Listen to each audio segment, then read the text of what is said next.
Hello everyone. So today, me, the interviewer, had the honor to interview a really cool person. Her name is Sweet Moonbubble. Welcome, Sweet Moonbubble. Hi everyone! We've got a request on your previous super long album, Mermaid Side A and B. And we're interested in how you felt about the album. Sure, there's not much to talk about. The songs are pretty self-explanatory, but yeah.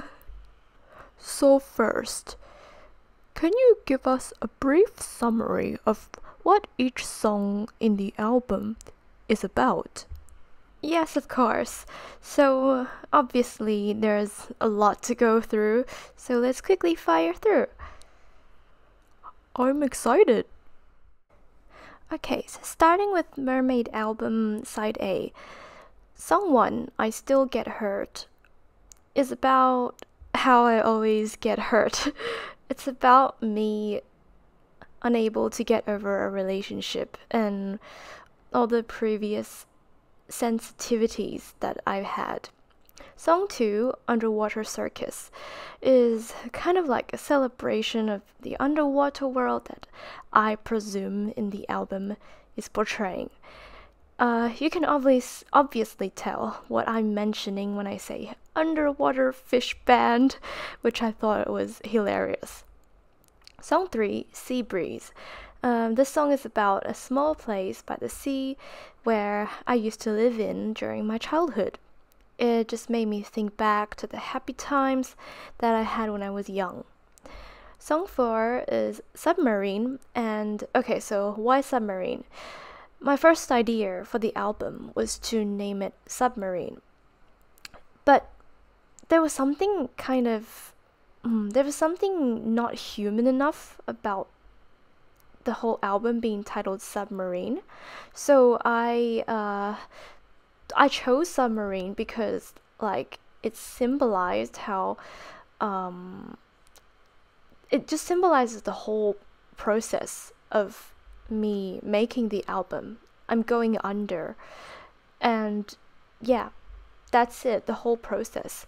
And it's like I'm going down a submarine and expressing whatever I see in my deep feelings. Song 5, Mermaid, it's like very similar to Submarine, which is hence why I replaced, the whole album was originally planned to be titled Submarine, but I chose Mermaid after that. It was inspired, the song Mermaid was inspired by The Little Mermaid, and I guess I had a mermaid in the album because it was also like living underwater, and it had better, mainly because it substituted Submarine. Song 6, Beachside and Chips, is about me going to the beach and enjoying nature. And Song 7 is Starfish, and it's about how I feel quite small in my own sea world, and I want more than who I am, more than myself. Song 8 is Orange Sunset, and it's about missing nature and just missing going out, and it was nostalgic sunset times. Song 9, Water Ripples, is kind of interesting because I kind of thought about this mermaid who was sitting near the docks and looking at herself in the water, and then her tears fall down, and it creates these water ripples in the water, and it distorts the way that she sees herself. And I felt like it was powerful on how something so small can affect something, how can something so small have such a big effect on the mermaid. And that, I guess that was the image I had in mind when I wrote Water Ripples. Sushi Train is the last song in album side Mermaid album side A, and it's about how kind of like I was kind of grumbling a lot about how I didn't have enough time to relax and indulge in myself, and I felt like even like with food, like I know food is expensive, and especially sushi. I mean, if you're a regular sushi eater, you probably would know. And yeah, I've been really salty on like how how we just can't buy food that we like and just enjoy it.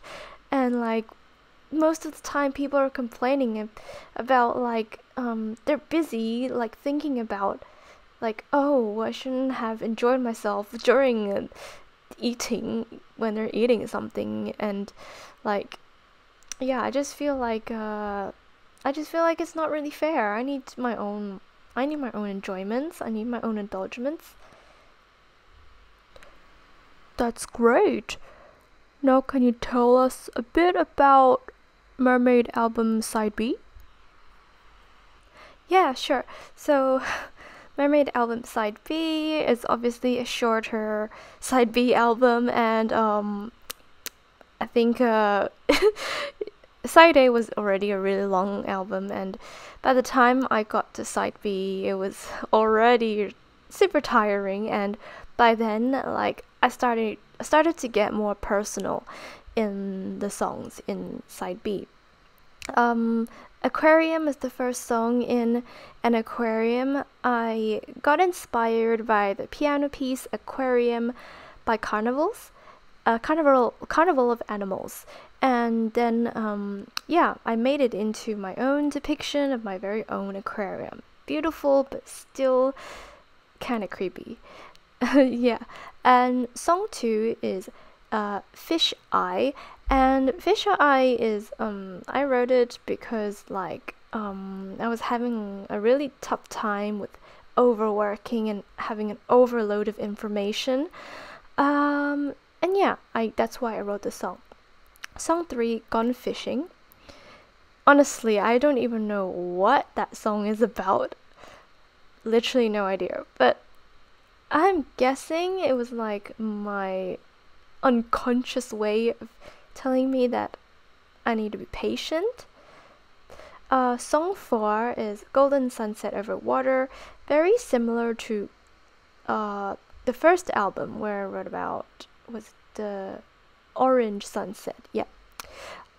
It's a little bit different because it's a bit more personal and it's more related to in a relationship. I think like getting over like the good times in a relationship, because like it's like you're spending time with someone while like watching a golden sunset, and it's very common thing, but like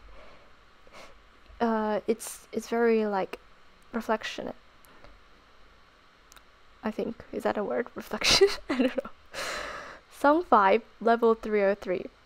And I can totally guess for first listeners, I'm guessing people were thinking like, what the hell?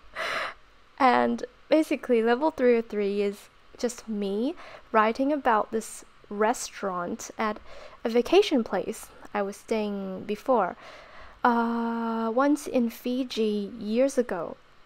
I think I like miss going out and traveling and like vacations, and and it's become like a theme in the whole album. And probably because I need a break. Song 6 is Soya Soya.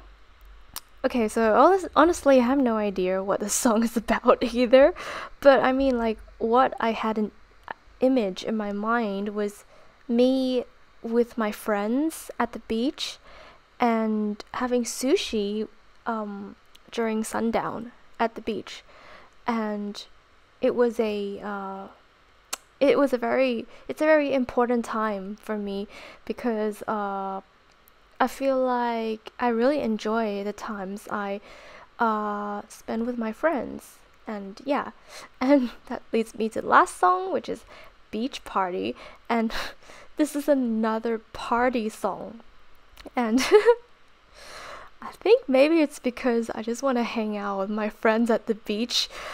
But beach party is more of like a reflection. Like, uh, as you know, like years ago, I went to the beach at nighttime, and I was shrimp picking with yeah, with a bunch of people, and I actually made a vlog on my channel years ago about that. It was really fun, but the song wasn't especially about any particular period of time. It was more of like trying to embrace and treasure those moments where you have like spent time with others and like been in nature.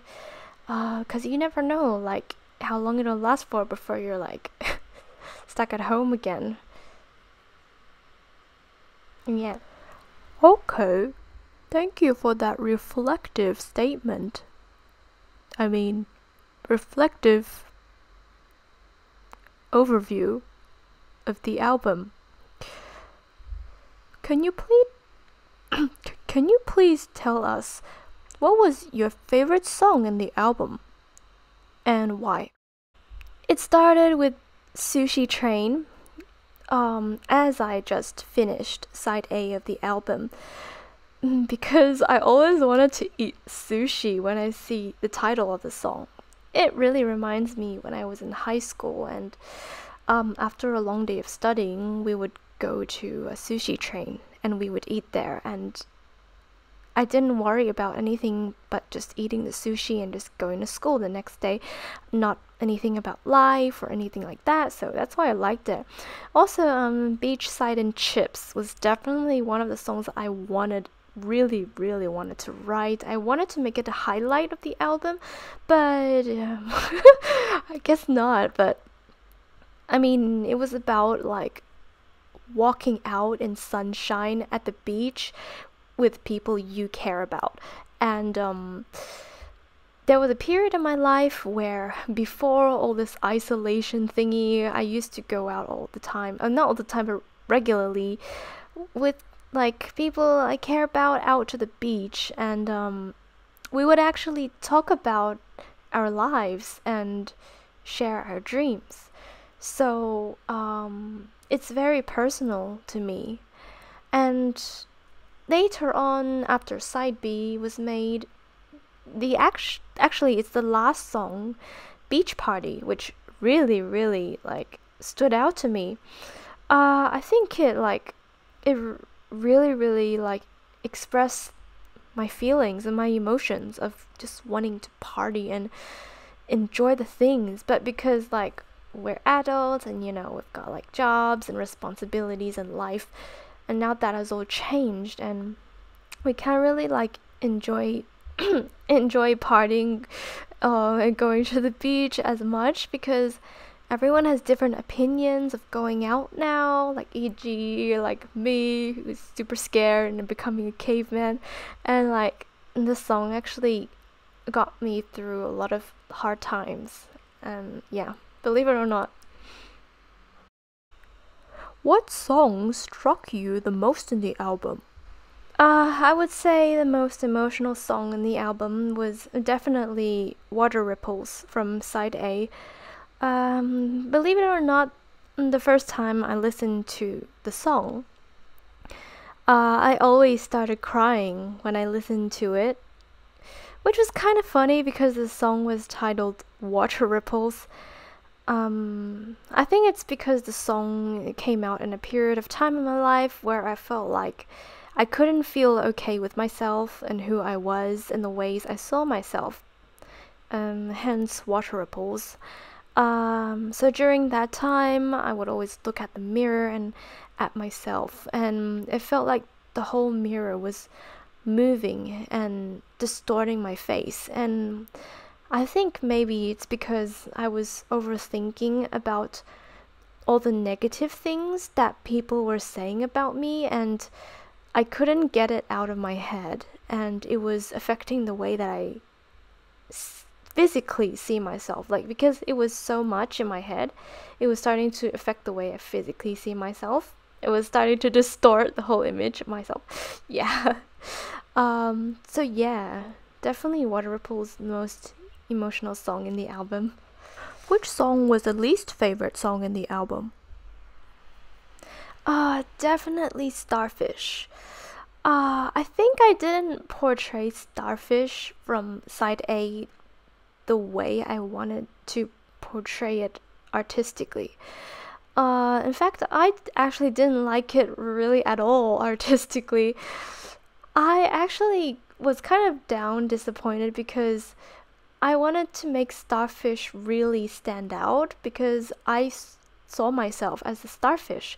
I felt really small, and now like I'm working towards my dreams, and I still like want to believe that I'm having this dream, and like even a starfish can become, I don't know, like the other clownfishes. I don't know what other fishes there are.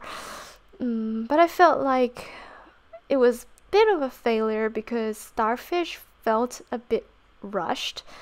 And to be honest, by then, like, because I was like, almost like, the album was super long, though, like, so by then I was already kind of like, I sieved and just got whatever loops there were that I found, which were these like hip hop loops, and like it just felt really rushed and kind of shallow and not the vibe or the depth that I wanted to portray it. I think because I was burning out, like it's a long album, and like I just got loops and I was like burning out.